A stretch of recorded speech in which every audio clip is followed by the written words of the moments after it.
Animal tissues 4 तरीके के होते हैं। These are, एक जो पैकिंग के लिए होते हैं, जो पैकिंग के लिए होगा उसको क्या कहेंगे? Epithelial tissue. वो ऑर्गन की पैकिंग कर सकता है, ऑर्गेनिज्म की भी पैकिंग कर सकता है। तो जैसे एपिथेलियल। दूसरा टिश्यू देखा हमने मस्कुलर टिश्यू,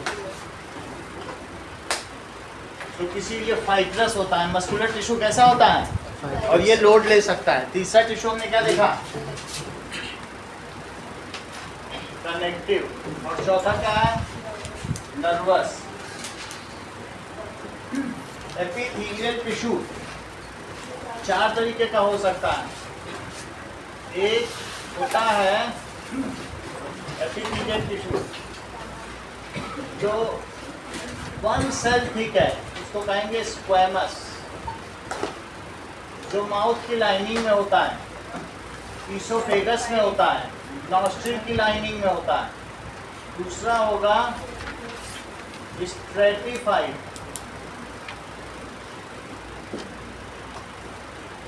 स्क्वैमस। तीसरा होगा क्यूबॉइडल और चौथा होगा सिलिएटेड या कॉलमनर।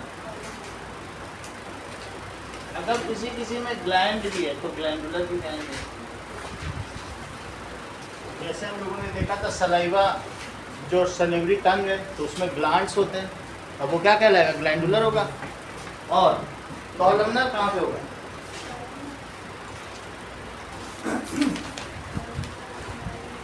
अभी तो साथ ही साथ इक्विवोकेट कर रही थी, अब क्या हुआ? कॉलमनर कहाँ पे होगा? इस तरीके का, दैट इज जिसमें ऐसे टिश्यू हों जो बेस पे जुड़े हों और ऊपर फ्री एंड हो, इसको क्या कहते हैं? कॉलमनर। ये कहाँ पे होगा? जो सिलिएटेड टाइप होगा, जिसमें बेसल न्यूक्लियस होगा। ये कहाँ पे होगा? स्मॉल इंटेस्टाइन में होगा। और कहाँ पे होगा? बोलो। दैट इज फैलोपियन ट्यूब या ओविडक्ट। कहाँ पे होगा? Fallopian tube.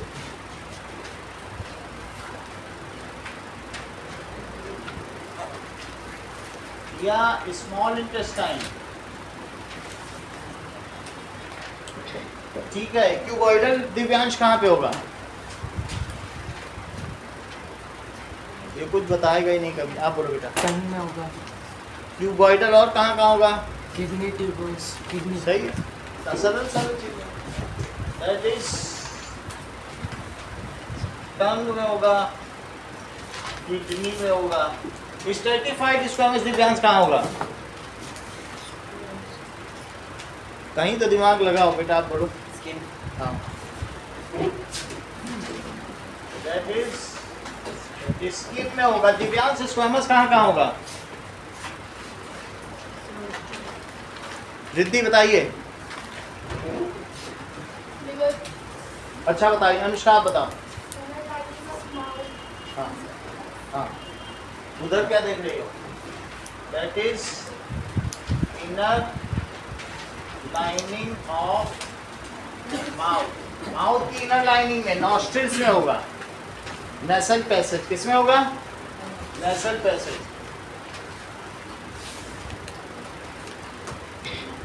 ठीक है। इन सब में हम लोगों ने पढ़ लिया था। 4 तरीके के टिश्यू देखे थे। जो क्यूबॉइडल है वो कैसा होता है बताइए? वो क्यूब लाइक होगा। कैसा होगा? Cube like. Cube like structure होगा। इसके सभी सेल क्यूब जैसे होंगे, ऐसे, इस तरीके से क्यूबॉइडल। इनका सेंट्रल न्यूक्लियस है, जबकि इसका कैसा है? बेसल न्यूक्लियस है। ये कैसी होगी? स्ट्रेटिफाइड। ये बहुत मल्टी लेयर्ड है। किस तरीके की है? 1-2 लेयर नहीं, कैसी है? Multi layered. और इसमें मल्टी न्यूक्लिएटेड है। ऊपर की सेल इसकी कैसी होगी? डेड सेल होगी। जबकि इसमें किस तरीके का होगा? स्क्वैमस में, स्क्वैमस में सिंगल लेयर्ड है, यूनिलेयर्ड। इसकी फ्लैट सेल्स होती हैं ऐसी। ठीक है, ये सब फ्लैट सेल्स हैं। ऐसा आपकी बुक में बना है डायग्राम।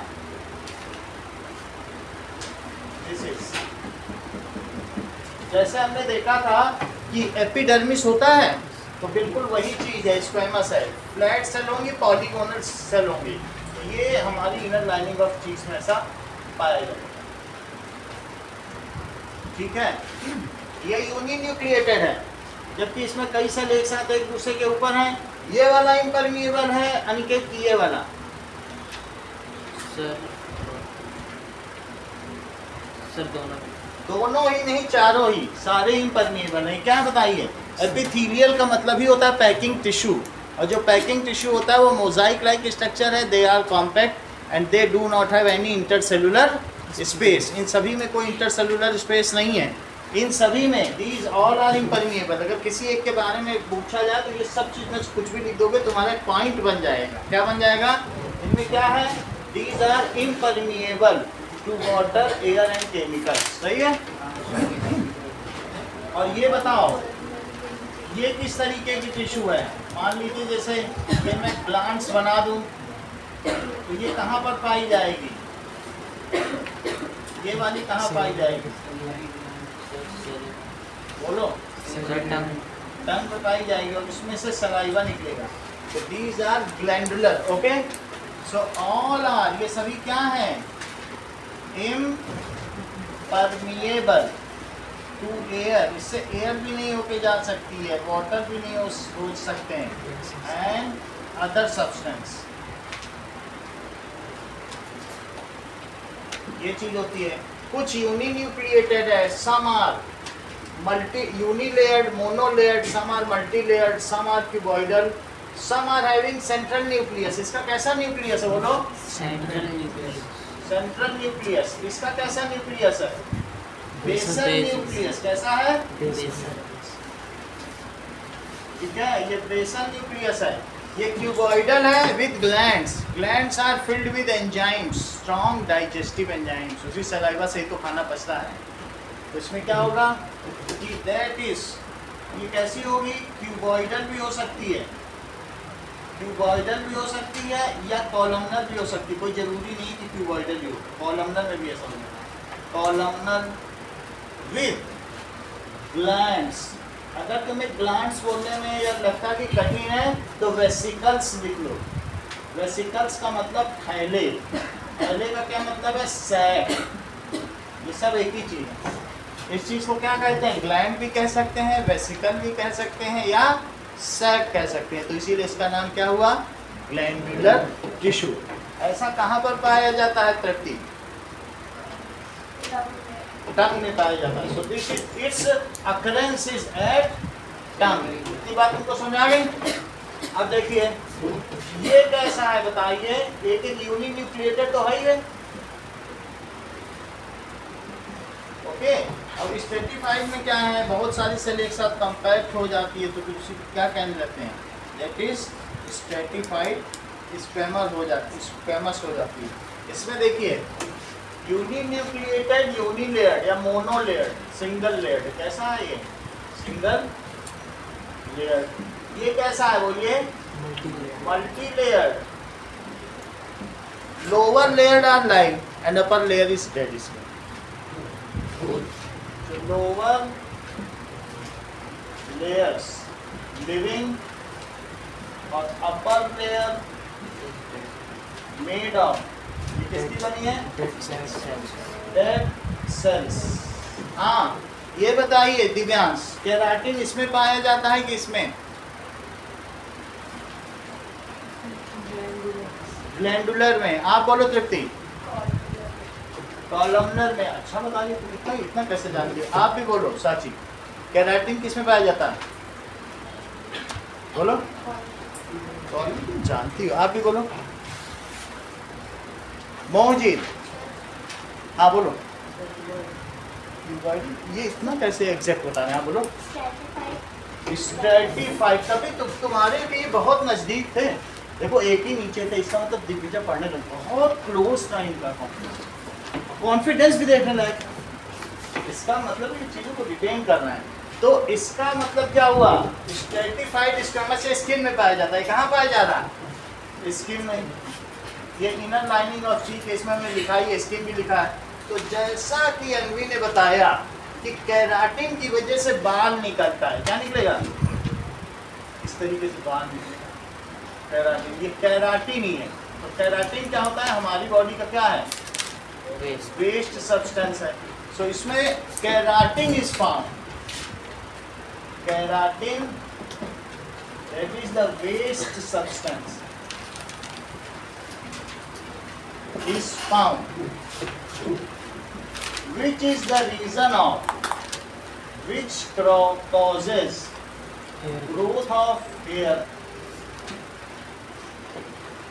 growth of hair। और हेयर हमारी बॉडी के सब वेस्ट सब्सटेंस को बाहर निकाल देता है और साथ में हमको सुरक्षा भी देता है। इन सब में सेंट्रल न्यूक्लियस है। कैसा न्यूक्लियस है, ये यूनि न्यूक्लिएटेड है और क्यूबॉइडल इन शेप है। ये पॉलीगोनल है। ये कैसा है बताइए, अगर तुम सिर्फ एक सेल की बात करो तो ये एक सेल है, इसका कैसा शेप है, और सिर्फ ये तो एक सेल है, इसी में दूसरा सेल लगा दो, फिर तीसरा सेल लगा दो, तो क्या पूरा स्ट्रक्चर ना बन जाए। तो ये पॉलीगोनल है। बोलो बात समझ में आ गई कि नहीं, कैसा है ये पॉलीगोनल। फ्लैट सेल, कैसी सेल है इसमें, फ्लैट सेल। और ये सेंट्रल न्यूक्लियस और कैसी है बताइए, क्यूबॉइडल सेल। कैसी सेल है इसमें, क्यूबॉइडल सेल पाई जाती है। अब देखो, और इसमें क्या है, मल्टीलेयर, ये सारी चीज लिख दी आपको।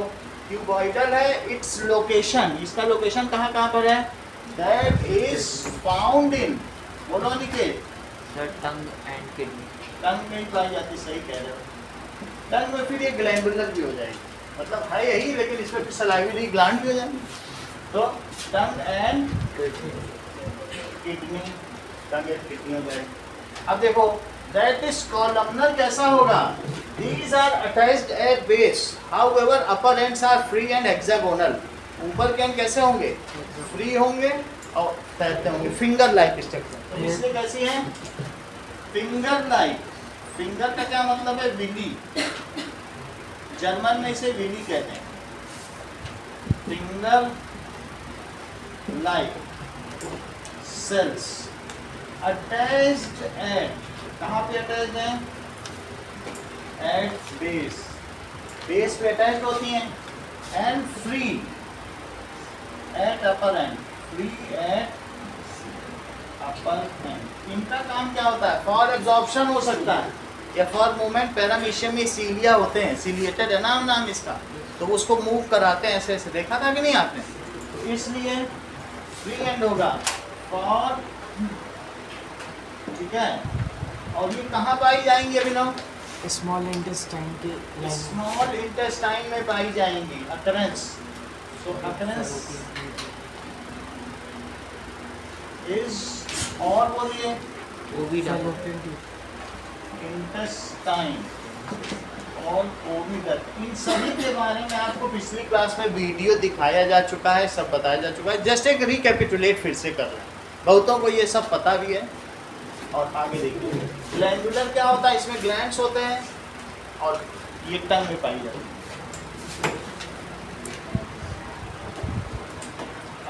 टंग, इसके अलावा, टंग के अलावा अभी पैंक्रियास दिखाया आपको कि नहीं, पैंक्रियास में भी पाई जाती हैं। स्टमक में भी ग्लैंड्स होती है, स्टमक हमारी मास्टर ग्लैंड है।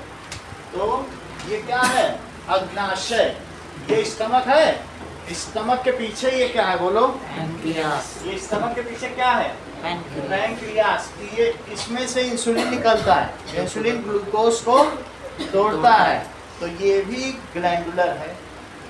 ग्लैंड है तो ग्लैंडुलर है, ग्लैंड्स इसको कहते हैं। इसको क्या कहते हैं, ये चीज क्या कहलाती है, ग्लैंडुलर। ग्लैंड का मतलब है कुल्हड़ जैसा स्ट्रक्चर, जिसे ग्लैंड है, इसमें से कुछ लुढ़क गया तो वो ग्लैंडुलर, सही है कि नहीं। तो इसलिए कहाँ पाई जाती है, टंग में पाई जाती है। और कहाँ पाई जाती है बताओ, अमाशय और अग्नाशय, that is stomach and pancreas, सही। बाइल जूस इससे निकलता है, डिवाइड है। ये गाल ब्लैडर है, पित्त की थैली, इसमें से बाइल जूस, ये पैंक्रियास, सही। चलो अब देखो, दैट इज पैंक्रियास। चलिए, नाउ आपको एक पेज में make the diagram of 4 types of epithelial tissue और उनके बारे में नोट लिखना, इतना काम करो। डायग्राम भी बनाना, नोट लिखना।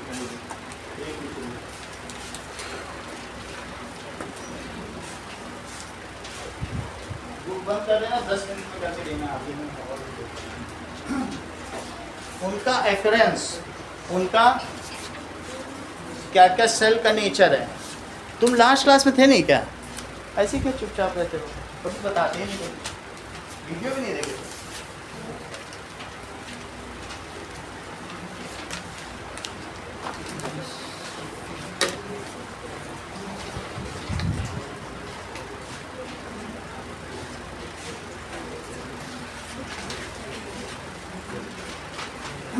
चलो, क्वेश्चन है, पहला question, right 4 types of animal tissue.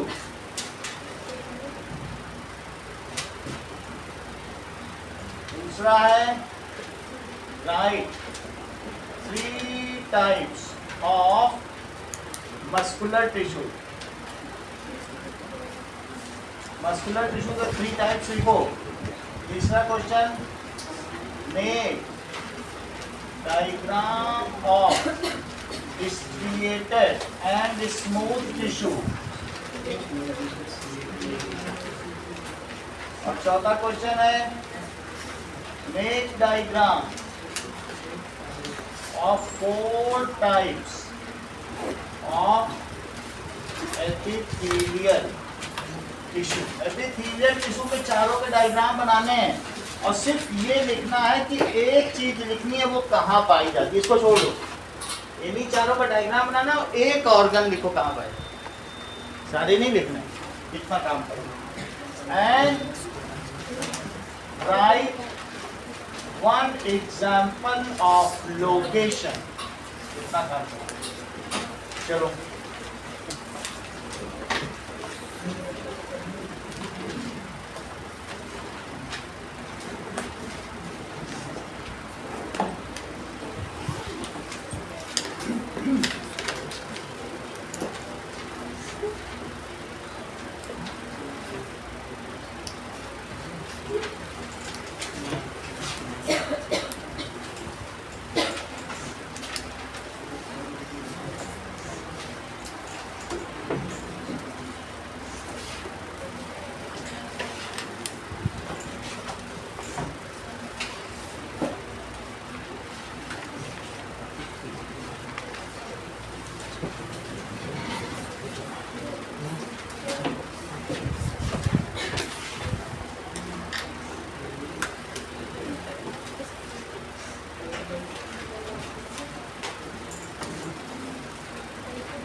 Sir, किसी को डिफाइन तो नहीं करना है?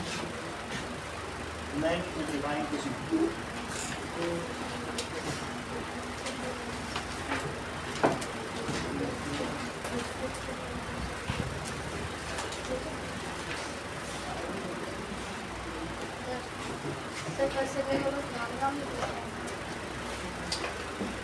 लाइट एंड डार्क बैंड्स,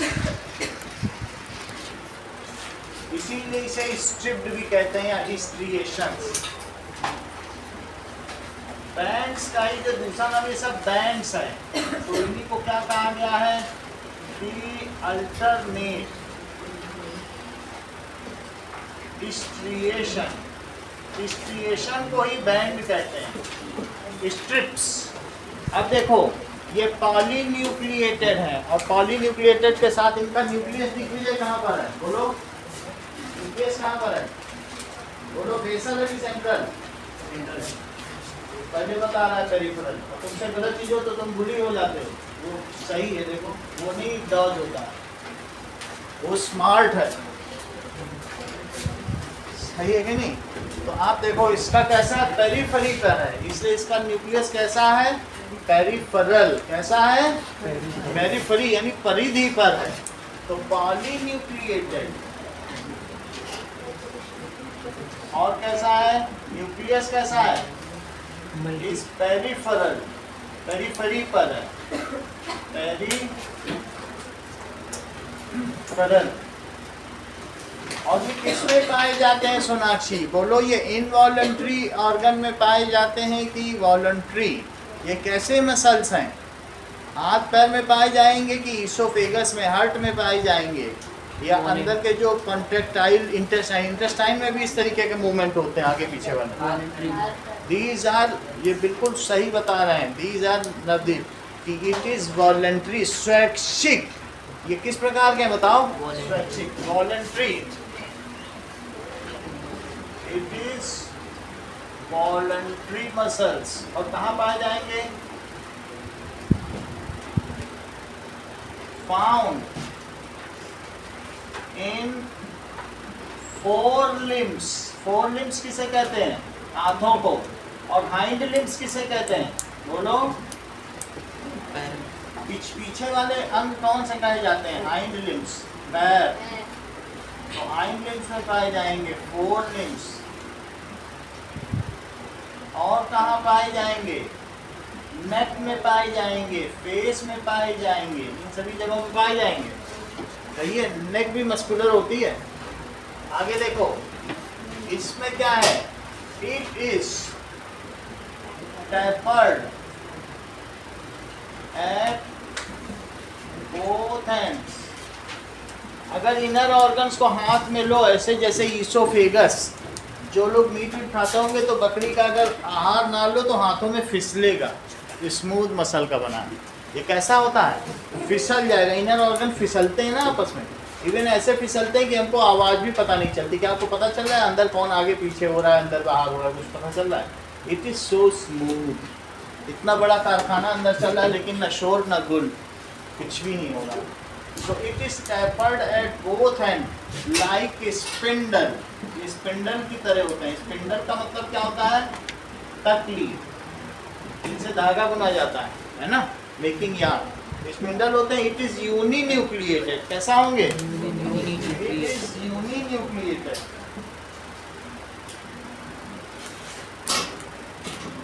और इनका काम क्या है? इसका काम क्या है? कन्वल्शंस एंड डायलेशन, सिकुड़ना और फैलना, कॉन्ट्रैक्शन एंड एक्सपेंशन। इनका काम क्या है? ठीक है। तो बॉडी में क्या करते हैं? It is found in visceral organ.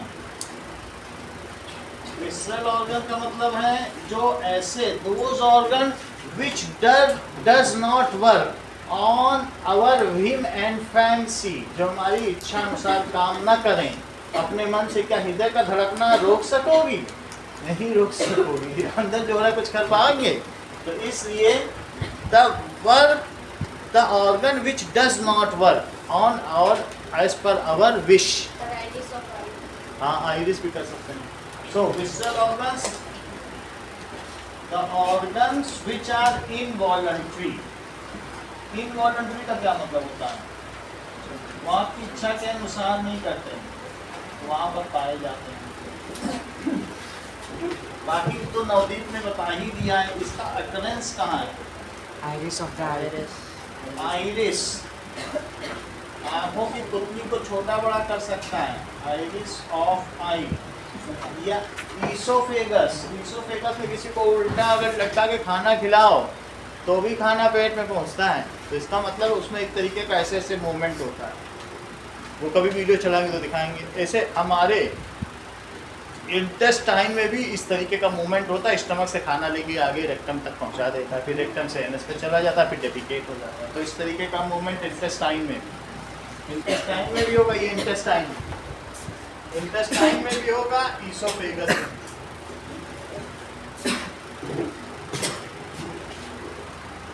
Oesophagus और इंटेस्टाइन, ठीक है। इतनी बात हो सकती है। लंग्स में भी होना चाहिए, बुक में लिखा है ना लंग्स। बिल्कुल सही, लंग्स में भी होगा। तीसरी चीज देखो, तीसरा कौन सा है तृप्ति? तीसरा है कार्डियक मसल्स। इसमें ये बताइए दिग्विजय, ये वाली ब्रांच है कि ये वाली ब्रांच है? दोनों ही अनब्रांच दिग्विजय ने दिमाग लगा दिया। देखो कितना, हम सोच रहे थे नहीं बता पाएंगे लेकिन अल्टीमेटली बताया, बहुत बड़ी बात है। चलो अब ये देखो, दैट इज, इन्होंने ये तो कार्डियक वाला डायग्राम देख लिया, कैसे इतना ये बता रहे हैं, इसका मतलब इन्होंने नीचे वाला डायग्राम देख लिया कि देखो उसमें ये चीज, ये क्या स्ट्रिप्स बनी हुई है इस तरीके की, क्या बनी हुई है, इसलिए स्ट्रिएशंस हैं या स्ट्रिप्स हैं। अब ये देखो, इसलिए these are branched सिलेंड्रिकल भी हैं और साथ में क्या है, ब्रांच है।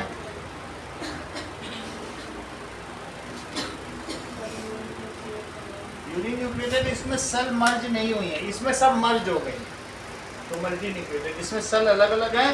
अब लोग कह रहे हैं अपना अपना न्यूक्लियस अपने अपने पास रखो, तो अगर अपने अपने पास सब रखेंगे तो फिर अलग अलग हुआ सबका, तो इसलिए इसे क्या कहेंगे, यूनिन्यूक्लिएटेड।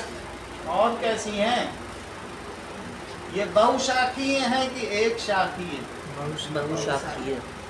These are branched. और बताइए इन तीनों में ये मसल टायर्ड हो जाती है, ये हो जाती है कि ये get tired after some time, ये बहुत does muscular work but tired soon, does not does muscular work and they tired, मतलब लेस ऑफन, ऐसा नहीं थकेंगी नहीं, थक ये भी जाएंगी, आईरिस ऑफ आई है बहुत ज़्यादा लाइट वेट डालो थक जाएगी। इस तरीके से ईसोफेगस अपने हिसाब से क्यों कहा जाता है कि पेट को आराम दो, और वो ज़्यादा थोड़ी है कि खाना ही थोड़ी पहुंचा रही, उसको रेस्ट मिलता है। लेकिन ऐसी कौन सी मसल है कि जिसको कभी रेस्ट ना मिलता, हार्ट। तो जब हम 2 महीने के थे, फीटस थे, तब से हमारा हृदय धड़कना शुरू हुआ माँ के पेट से, और जब तक हम अंतिम सांस लेंगे तब तक इसे, ठीक है, रिदमिकली टायरलेसली, ठीक है, इट हैज़ टू पंप, इसे क्या करना पड़ेगा, it has to compress and expand rhythmically tirelessly throughout life. तो ये वो मसल है, मस्कुलर भी है, ये करता है does muscular work but get tired soon. हाथ को जरा देर चलाओगे आधे घंटे में ही थक जाएगा। अच्छा, इन सब में do not do so much muscular work, ऐसा तो कोई काम करते नहीं इंटेस्टाइनल को, तो इसलिए दे गेट रेस्ट, शरीर उनको रेस्ट दे देता है। पूरा दिन तो कोई खाना खाता नहीं, तो इसलिए इसमें क्या लिखोगे, बोलो, डज मस्कुलर वर्क, लेकिन ये टायर्ड हो जाती है और गेट टायर्ड सून। और इसको क्या करेंगे, ठीक है, do not do muscular and get rest in between, बीच बीच में इन्हें आराम मिलता है ना, एंड गेट रेस्ट। और तीसरी चीज कौन सी है जो हमारे हार्ट का कार्डियक मसल है, ये देखो,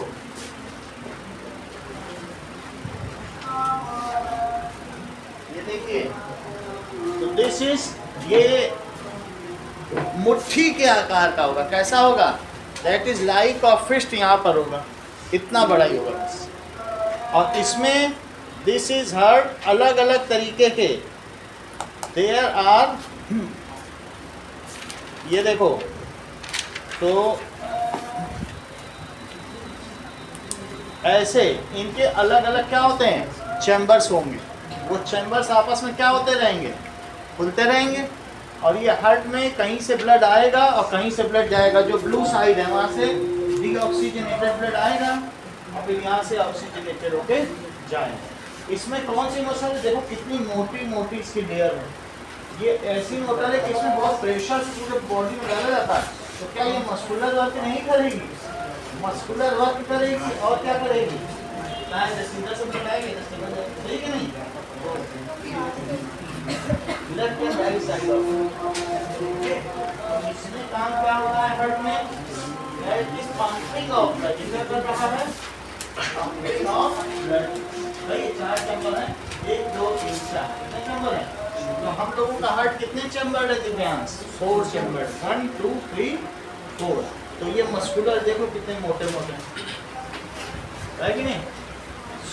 and heart functions tirelessly rhythmically without stopping through out life. ये 4 चैम्बर का हार्ट थ्रू आउट लाइफ, ठीक है।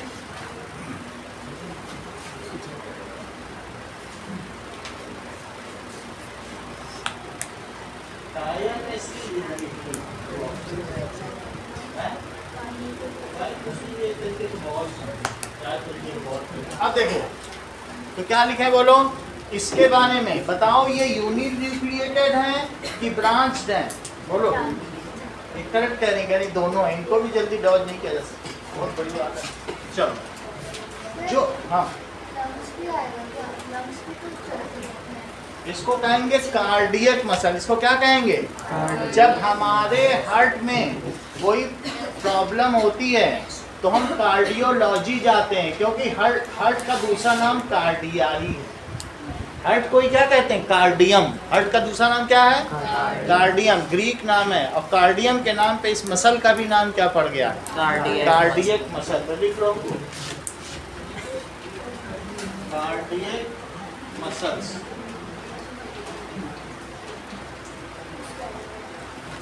सही है।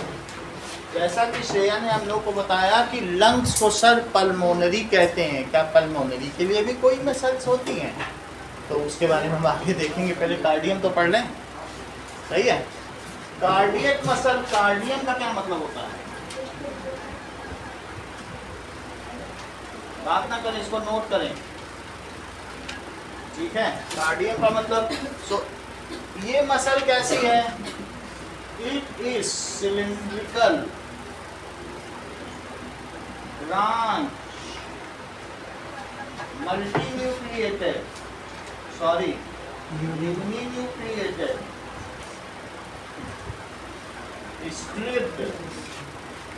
स्ट्रिप्ड भी होती है। इट डज मस्कुलर वर्क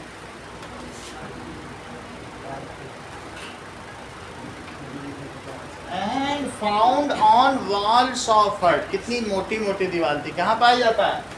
तो इसका काम क्या है? So it is found in heart and does pumping. किसकी पंपिंग करता होगा? Of blood. किसको पंप करेगा? बॉडी में साफ खून भेजेगा, और जब गंदा खून वापस आएगा तो लंग्स इसे साफ करवा के फिर से साफ खून भेजेगा।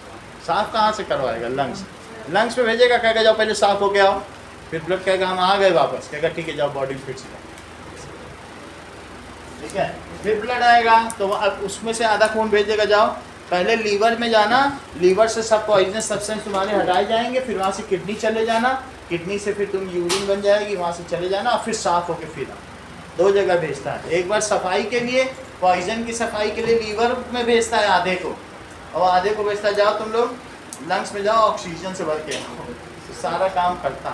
पंपिंग का तो यही है ना, टॉक्सिक सब्सटेंस की भी सफाई, और साथ में ऑक्सीजन CO2 निकालना और O2 लेना। तो ये क्या करता है? Found in heart and does pumping of. किसका पंपिंग? Oxygenated blood. अब ये बात सही कह रहे हैं, ऑक्सीजनेटेड ब्लड का ही पंपिंग करेगा। किसकी पंपिंग करेगा? And does. ये कोई बात इधर करता था, नवदीप की आवाज आती है, लेकिन हम मना। तुम ही कर करते थे, कर लेना, क्यों करते रहते? इधर बैठो, अगर वो डिस्टर्ब कर रहा है आशीष, लिख को दो ना पर्ची में, 10 पर्ची ले आया करो, एक पास करो। उससे क्या होगा ना, वो भी नहीं पढ़ पाएगा, उसी के पिता का पैसा बर्बाद होगा, क्योंकि बता दो तुम कुछ पाते नहीं, क्लास में पूछो। Does pumping of.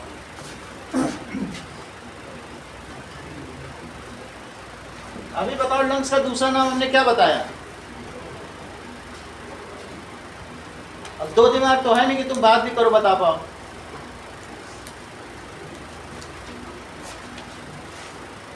आगे बैठोगे, आगे आ जाओ, इसके आदेश के बाद बैठा करो। And does pumping of heart करता है टायरलेसली रिदमिकली थ्रू आउट। ये शब्द बहुत जरूरी है। कैसे करता है? टायर रसली निकली। हाँ बोलो। वो पंपिंग ऑफ ब्लड आएगा। हाँ पंपिंग ऑफ, ठीक है। या बीटिंग ऑफ हार्ट लिख सकते हो या पंपिंग ऑफ ब्लड। हार्ट का बीट धड़कना भी लिख सकते हो या pumping of. Tirelessly through out, ये चीज है। ये कार्डियक मसल का बना होता है। सर इसके एंड फ्लैट और बैक।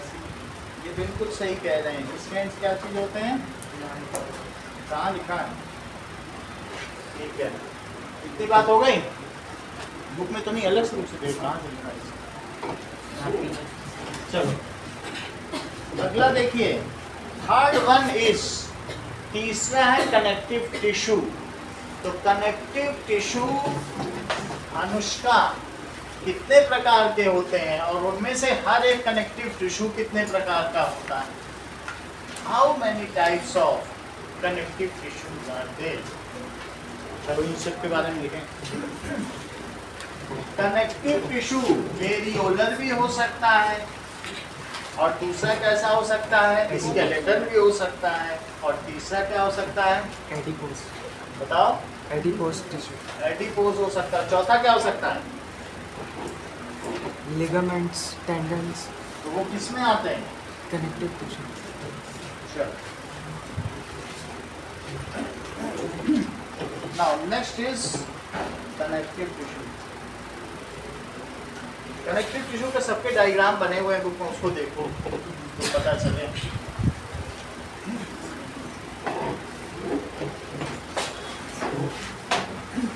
जो हमारी बॉडी को कनेक्ट करता हो उसे क्या कहेंगे? Connective tissue. So let us write down the types of connective tissue.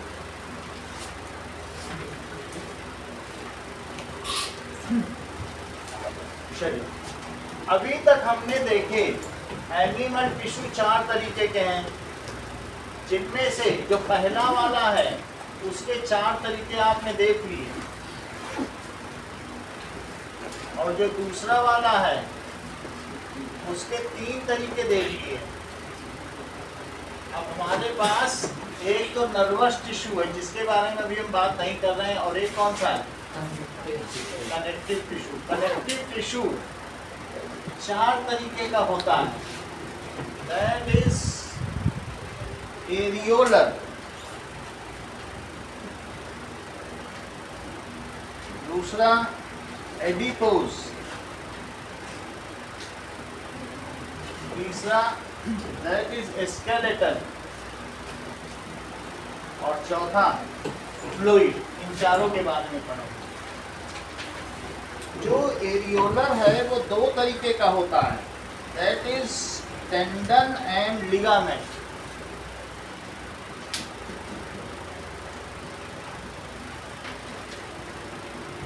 Adipose tissue को फैट टिश्यू भी कहते हैं।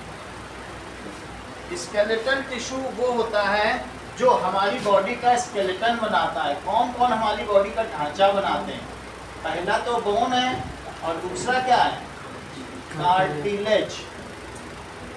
कार्टिलेज का मतलब जैसे नोज वाला, तो ये भी तो कुछ स्ट्रक्चर दे रहा है जो मूव कर सके। कान मूव कर रहा है कि नहीं, तो ये कार्टिलेज है, थोड़ा फ्लेक्सिबल है। सही। अगला देखो, next is fluid tissue. Fluid tissue भी 2 तरीके के होते हैं, दैट इज ब्लड और लिम्फ। सही है। लसीका, लसीका तंत्र होता है ना हमारे शरीर में, उसके बारे में बताओ। सही। चलो अब हम एक एक करके देखते हैं। क्या मौजूद आप मुझे बताएंगे कि कनेक्टिव टिश्यू कौन से 4 तरीके के होते हैं?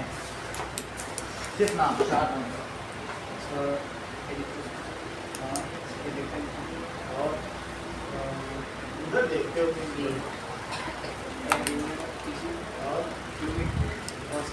सही है। इतनी बात हो गई। एरियोलर कौन से तरीके के होंगे?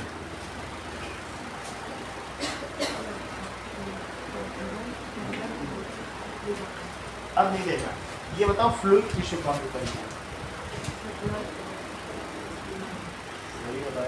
स्केलेटल भी बता दो। सही पूरा बताया। चलो अब देखें,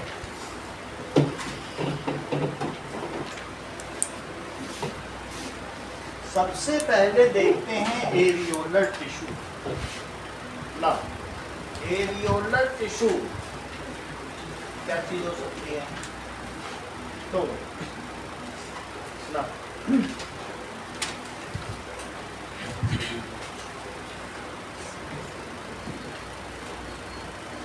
बुक में देखो, इसका डायग्राम बना हुआ है एरियोलर टिश्यू का।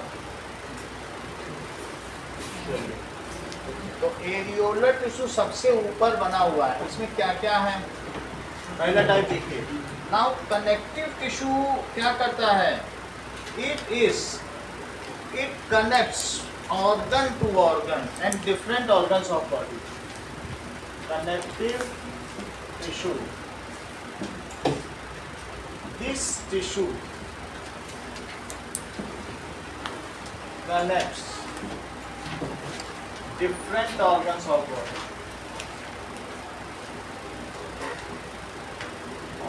body. Either by transportation. Transportation कौन करता है? क्या ब्लड करता है? Yes. ब्लड का तो यही काम है, खाना पीना पहुंचाना। तो आइदर बाई ट्रांसपोर्ट और बाई एंकरिंग। एंकर जानते हो क्या होता है? एंकरिंग कभी कभी जो बोट में, ये शिप में एक बहुत बड़ा पानी में डाला जाता है और वो जमीन में जाके क्या होता है बोलो? एंकर हो जाता है। एंकरिंग का मतलब क्या होता है? गड़ जाए, इसको एंकर कहते हैं। ठीक है कि भाई अब नाव कहीं रुकी है तो लंगर डाल दो। लंगर का मतलब वहां रुक जाओ, इसीलिए गुरुद्वारे में लंगर होता है। अरे आओ यहीं रुक जाओ, बैठो, खाओ, लंगर पड़ गया। लंगर का मतलब क्या है? ये इसी को लंगर कहते हैं। एंकर को क्या कहते हैं?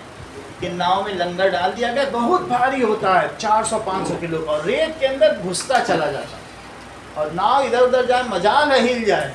जब मशीन से उसको हिलाया जाएगा तब रेत से बाहर धंसता चला। यही नहीं, बीच में अटलांटिक पैसिफिक में भी लंगर डाला जाता है। कहते हैं अब नहीं चलना, रुक जाओ यहाँ। लंगर कहीं भी डाल दो, इतनी मोटी रस्सी है, खूब मोटी, 100 मीटर, 200 मीटर, 300 मीटर, जहाँ डाल दो वहीं रुक जाओ। सही? तो इस चीज को क्या कहते हैं? लंगर या एंकर। ठीक है, अब जरा देखो इसका काम क्या है। क्या तुमको लगता है कि हमारी बॉडी के जो बोन्स होते हैं उनका काम है उसी पर मसल टिकी रहती है? तो बोन्स है ना हमारी बॉडी की, सब क्या है? These are the bones. तो ये स्केलेटन है। अब इस स्केलेटन में क्या होगा बताओ? मसल्स इसमें चिपकी हुई होगी। तो ये हमारी बॉडी के डिफरेंट ऑर्गन्स को या तो अपने अंदर भी रखता है। ये देखो पेल्विक रीजन, इसके अंदर बहुत सारे किडनी उडनी रहते हैं, तो कुछ चीज़ों को ये अपने अंदर एनकेस करके रखता है। रिब्स भी तो किसी न किसी चीज़ को एनकेस करता होगा। क्या रिब्स लंग्स को एनकेस नहीं करता? तो कुछ एनकेस करते हैं, कुछ एंकर करते हैं। तो इस तरीके से जो कनेक्टिव टिश्यू है वो क्या करते हैं बताइए? दे एंकर। इनका काम क्या है बताइए? वो तो खुद ही एंकर नहीं होता। चलिए आगे का काम है। चलो, एंकरिंग तुम्हें समझ में आ गई कि नहीं? That is the anchor. तो इसमें पहला टाइप क्या है? Okay, these are cells of connective tissues are loosely spaced. ये लूजली स्पेस्ड होते हैं और इनमें मैट्रिक्स होती है, इंटरसेलुलर मैट्रिक्स होती है, जो कि जेली या फ्लूइड टाइप होती है। सबसे पहला टाइप देखो। So these are loosely packed. ये कैसे होंगे? Loosely packed. पहला है एरियोलर। जैसा कि दिव्यांश ने तीनों के सारे टाइप बता दिए, कमाल की बात है। एरियोलर के का डायग्राम देखो बुक में कैसा बना है। एरियोलर में इनमें या तो येलो फाइबर होता है या क्या होता है बताओ, कोलेजन। व्हाइट फाइबर भी होगा या येलो फाइबर होगा, क्या होगा बोलो? चेक करो पहला डायग्राम देखो तुम्हारे बुक में बना हुआ है सबसे ऊपर। ये ऐसा नहीं बना है, पुरानी बुक वाला ऐसा नहीं बनाया ना, नई बुक में बना है। Yes. Yes. ये वाला चलो यही देखो। अब देखो तो एरियोलर टिश्यू में क्या क्या बना है, सारी चीजें देखें फिर इनके बारे में लिखे हैं। These are fibrous। इसका मतलब है ये इंटरसेलुलर मैट्रिक्स है आशना।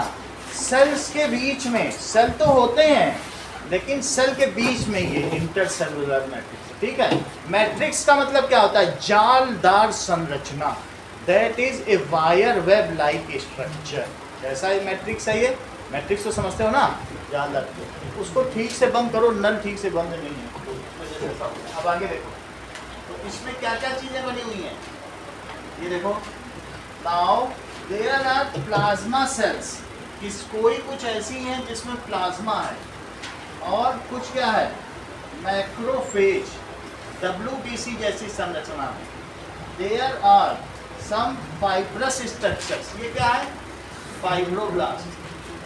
तो ये फाइबर हो गया, यही सब कुछ है। देखो इसमें क्या क्या दिया है कि in now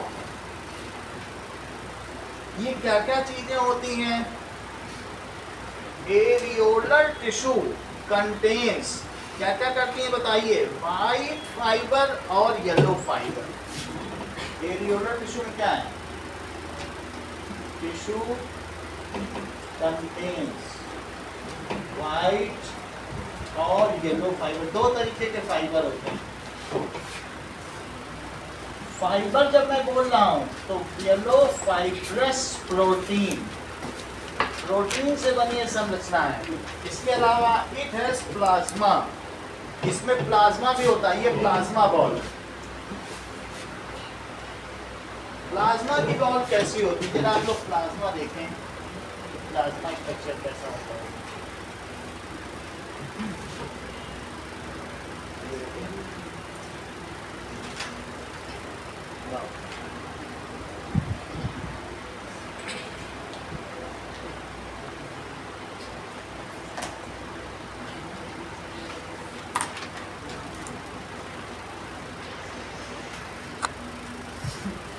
ligaments connecting bone to bone, bone से बोन को भी ये कनेक्ट करते हैं। ये देखो ये क्या करते हैं कि जैसे दो बोन्स हैं तो उनको ये लिगामेंट जोड़ रहा है, ये ऐसा होता है ये लिगामेंट। तो कई बार इनका काम क्या है कि बोन्स आपस में कनेक्टेड नहीं है, हाउएवर लिगामेंट क्या करेंगे? They connect bone to bone. ये भी देखिए, ये आगे आपको दिखाई पड़ रहा है सर, लिगामेंट इसको कनेक्ट कर रहा है। So let us right it down. जो एरियोलर टिश्यू हैं इनमें प्रोटीन, फाइब्रस प्रोटीन होते हैं, या तो व्हाइट कोलेजन फाइबर होता है या फिर येलो कोलेजन फाइबर होता है, और ये दो तरीके के होते हैं। कौन कौन से हो सकता है? That is it is of two types. कौन कौन से हैं Priyanshu? That is tendon and ligament. तो सबसे पहले ये देखिए कि मान लीजिए दीज आर बोन्स, तो बोन्स एक दूसरे में जो उनका डिप्रेशन है उसी में दूसरी बोन ये माउंट होती है। चाहे तो आप ये देखो अल्ना और रेडियस ले लो या टिबियो और फिबुला ले लो। ये अल्ना और रेडियस हैं, और ये कौन कौन सी है बोलो? टिबियो और दैट इज ये दोनों। इन सबको कौन जोड़ रहा है? ये ऐसे इस पे रखी हुई हैं, इनके बीच में भी एक फ्लूइड भरा हुआ है, वो फैट है, लेकिन इसको यहाँ से कौन कनेक्ट कर रहा है बताओ? लिगामेंट। और इसको यहाँ से कौन कनेक्ट कर रहा है? लिगामेंट। कौन कर रहा है? लिगामेंट। अगर किसी का लिगामेंट टूट गया तो 3 महीने लिगामेंट को इसमें जोड़ने में लग जाते हैं। किसी ने तुम्हारा हाथ पकड़ के खींच दिया, या तुम हो बच्चे 8 या 10 साल के, तुमसे 20 लीटर की बाल्टी उठवा ली, तो ऐसे में बच्चे का लिगामेंट टूट जाता है। मान लो छोटे बच्चे से तुम अगर 20 लीटर की बाल्टी उठवा लो तो क्या होगा? यही तो टूटेगा, बोन थोड़ी ना टूट जाएगी। तो ऐसे में हाथ खींच जाता है, हाथ किसी ने पकड़ के खींच लिया, तो ये इसको क्या कहेंगे? ligament. लेकिन लिगामेंट से भी जो मसल्स होती हैं, मस्कुलर फाइबर, वो इससे कौन जोड़ के रखता है? इसमें भी तो बहुत सारी मसल्स जुड़ी हुई हैं, तो वो इसके बीच कौन सा ग्लू है जो बोन से मसल्स को जोड़ रहा है? बताओ। Tendons. तो टेंडन कनेक्ट्स, यहाँ पे टेंडन है, ये जो ग्लू है उसका क्या नाम है? Tendons. Tendon connects muscles. कभी किसी ने बोटी अगर बोन से खींच खींच के खाई हो तो पता चलेगा, जो लोग खाते नहीं, चिकन विकन खाते हो, कभी देखा होगा, वीडियो में ही देखा होगा, तो खींचना पड़ता है। ऐसे नहीं है कि मसल्स बोन पे रखी हुई हैं और कोई हाथ से पकड़ पकड़ के कहते देखो नीचे कितना हमने फुला लिया, ये बोन दिख रही है। ऐसा होता है कभी क्या कि कोई कहते देखो अभी मैं सारा अपना मसल्स नीचे कर दूंगा, बोन ही बोन दिख रही है? कभी नहीं हो सकता, बिकॉज इट इज स्टिक। और इसको कौन स्टिक करता है? Tendon. That is it is tendon. तो अब हम इन दोनों के बीच में डिफरेंस लिखेंगे जो 3 मार्क्स का क्वेश्चन है। Tendon and ligaments.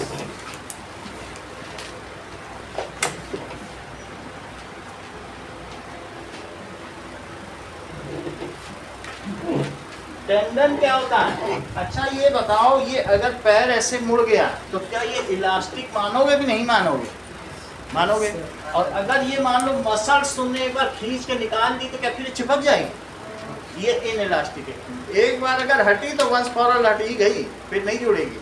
तो ये इन इलास्टिक है, इसमें प्रत्यास्थता का गुण नहीं होता। जबकि ये कैसी होती हैं? रबर बैंड की तरह कैसी होती हैं? ऐसे कर लो, ऐसे कर लो, इलास्टिक। सही है। लिगामेंट बहुत मजबूत होते हैं, यहाँ तक कि ये जो भी लिगामेंट्स हैं ये 100 किलो तक का वजन सह सकते हैं जब मैच्योर हो जाते हैं। बहुत ज़्यादा है, 5 बाल्टी तक का वजन, लेकिन फिर भी किसी वजहों से ये स्ट्रेस पड़ा तो ठीक है।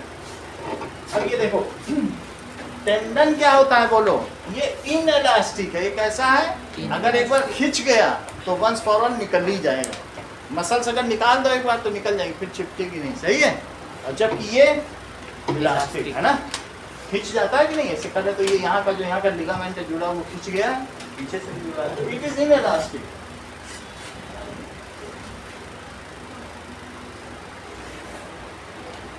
और ये कैसा है? It is elastic. फाइब्रस तो सभी कुछ है, लेकिन ये वाइट फाइबर का बना होता है। It is made of white fiber, white collagen fiber।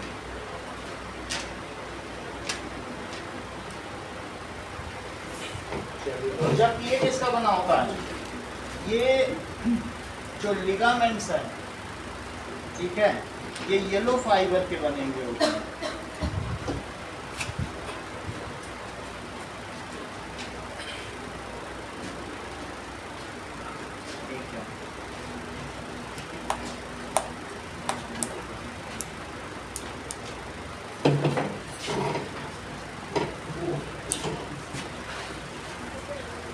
Ligaments are made of yellow collagen fiber.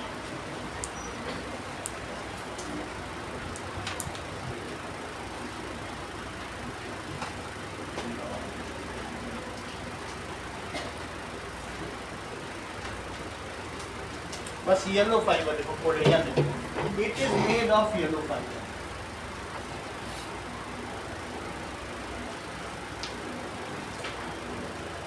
अच्छा ये किससे कनेक्ट करता है? It connects muscle to bone. ये किससे किससे कनेक्ट करता है? यहाँ देखो, it connects muscle to bone. जबकि ये दिव्यांश किससे कनेक्ट?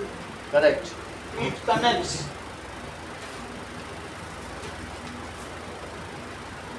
मसल टू बोन और it connects bone to bone.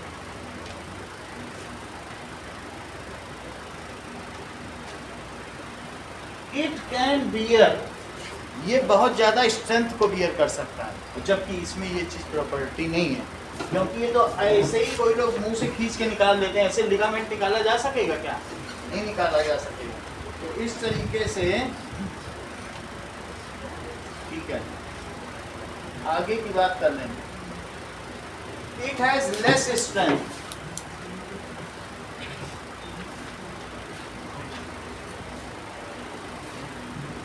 It has great skin. तो सर बुक में ग्रेट स्ट्रेंथ लिखा है टेंडन का। किसका? टेंडन के बारे में ग्रेट स्ट्रेंथ।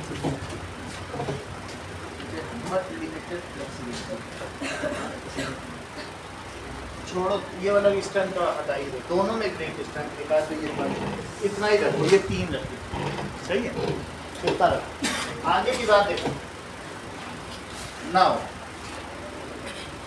हम लोगों ने कौन सा देख लिया बताइए? दैट इज, इस डायग्राम में मैं दिखा रहा हूँ कि एक तरीके का माइक्रोफेज है, ये फाइबर है, यही सब स्ट्रक्चर है, ये दोनों में पाए जाते हैं। दोनों में से पूछा आपसे कुछ नहीं जाएगा, कोई डायग्राम नहीं पूछा जाएगा, बस यही है कि इन दोनों का डिफरेंस। ठीक है, अब अगला देखो, हमारी बॉडी में एक फैट टिश्यू है। क्या रिद्धि आप मुझे बता सकेंगी कि एडिपोज टिश्यू या फैट टिश्यू की लोकेशन कहाँ पर है? करेक्ट, जैसा कि रिद्धि ने बताया कि that it is found just underneath skin। Skin के ठीक नीचे एक लेयर है और उस लेयर का नाम क्या है? Adipose tissue. एडिपोज टिश्यू का काम क्या है? ये हमारी बॉडी को थर्मल इंसुलेशन देता है। जो मोटा आदमी है उसमें ज्यादा एडिपोज है। एडिपोज का दूसरा नाम क्या है? फैट। ठीक है, एडिपोज का मतलब फैट है। ये कहाँ पर पाया जाता है दिग्विजय, बोलो? एडिपोज टिश्यू की लोकेशन क्या है? That is turning to deaf ear whatever is taught. जो सुनाया जा रहा है उसके लिए कानों से बहरे हैं ना। बहुत बड़ी बात है, मतलब आप समझो कि मैं 3 बार बोल चुका हूँ, ये 1 बार नहीं बोल पा रहे। अब ये देखो, एडिपोज टिश्यू, ये देखो एडिपोज टिश्यू का डायग्राम देखो बुक में कैसा बना हुआ। एडिपोज टिश्यू फैट टिश्यूज हैं, इसमें फैट भरा हुआ होगा और एक बहुत छोटा सा न्यूक्लियस होगा, साइटोप्लाज्म भी कम होगा, ऐसा होगा। ये देखो ऐसा होगा।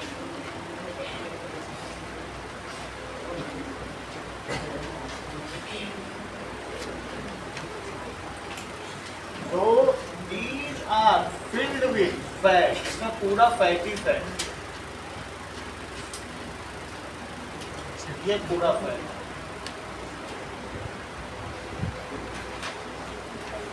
और थोड़ा सा न्यूक्लियस होगा और साइटोप्लाज्म भी होगा। सेल तो है ही है, ये सब साइटोप्लाज्म।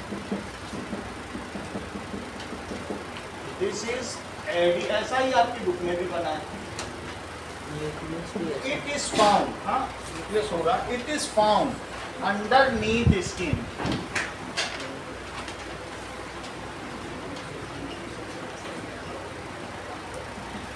और इसका काम क्या है बोलो?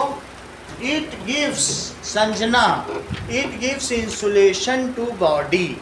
अगर कोई मोटे आदमी को तुम बर्फ पे लिटा दो तो वो मजे से लेटा रहेगा, और दुबला पतला आदमी तो उसे ठंडी लगने लगी। मोटे आदमी बर्फ की सिल्ली पे लिटा दो, पनिशमेंट में पुलिस थाने में मजे से लेटा। सही है, तो ये हमें क्या देता है बताओ? Thermal insulation. इसी तरीके से अगर मोटा आदमी वैष्णो देवी की यात्रा कर रहा है तो वो ठंडी में भी कोला और पेप्सी पिएगा, और जो दुबला पतला है उसे तो ठंडी लगी वो चाय ही पिएगा। तो ये क्या करता है बताइए? It gives thermal insulation. ये हमारी बॉडी को जो हमारे बॉडी का टेम्परेचर प्रिजर्व रखता है, उसको बाहर लीक नहीं होने देता, उसको डिसिपेट नहीं होने देता। बात समझ में आ गई कि नहीं? तो ये बात समझ में आ गई?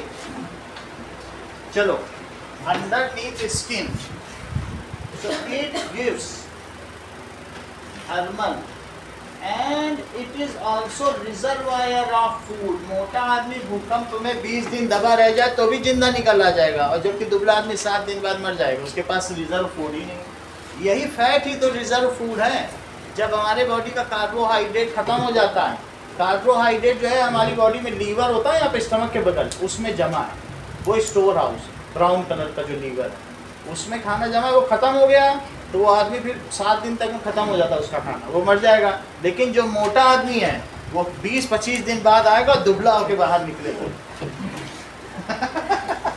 सही, उसका जितना फैट है उसको भी यूटिलाइज कर लेगा अपनी जिंदगी बचा, दुबला नहीं करता। इस तरीके से इट गिव्स, ये हमारी बॉडी को क्या दे रहा है बताओ? Thermal insulation.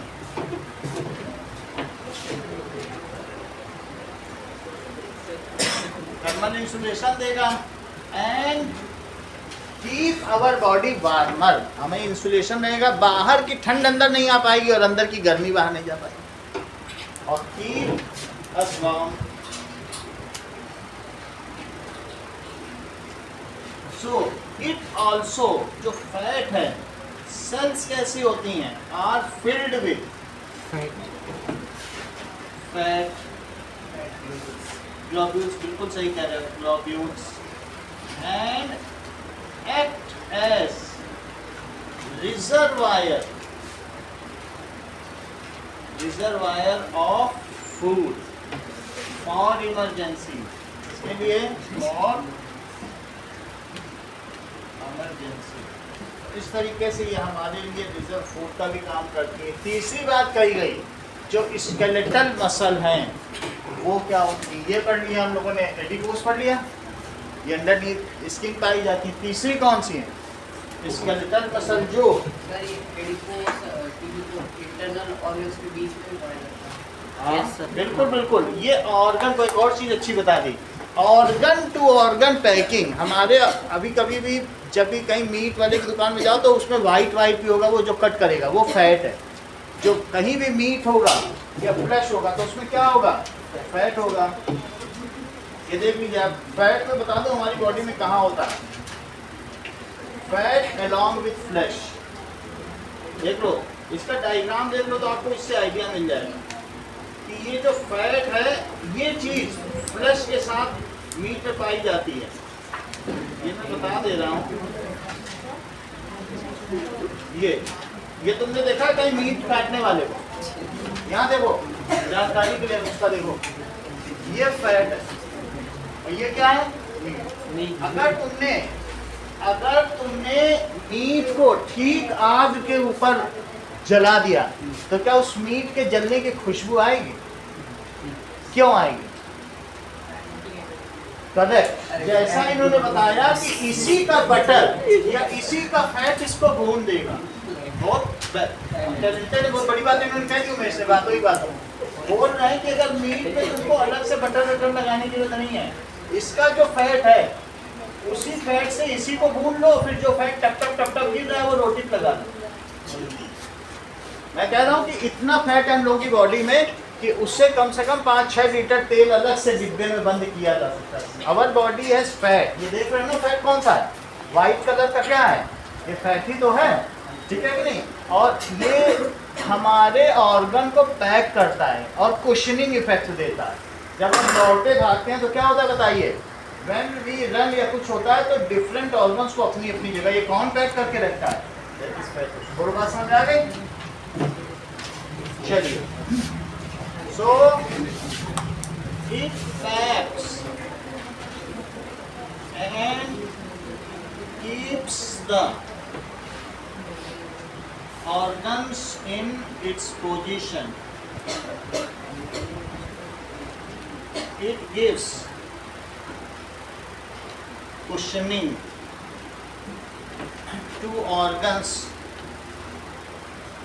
and protect them from germ.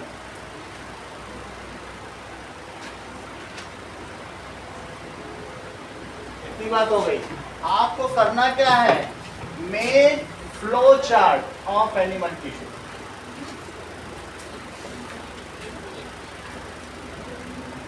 Animal tissue का फ्लो चार्ट बनाइए, ठीक है? और दूसरी चीज, right 2 lines on cardiac muscle. Cardiac muscle पर 2 लाइन लिखो। और तीसरा, डिफरेंशिएट बिटवीन टेंडन एंड, इतना काम करो।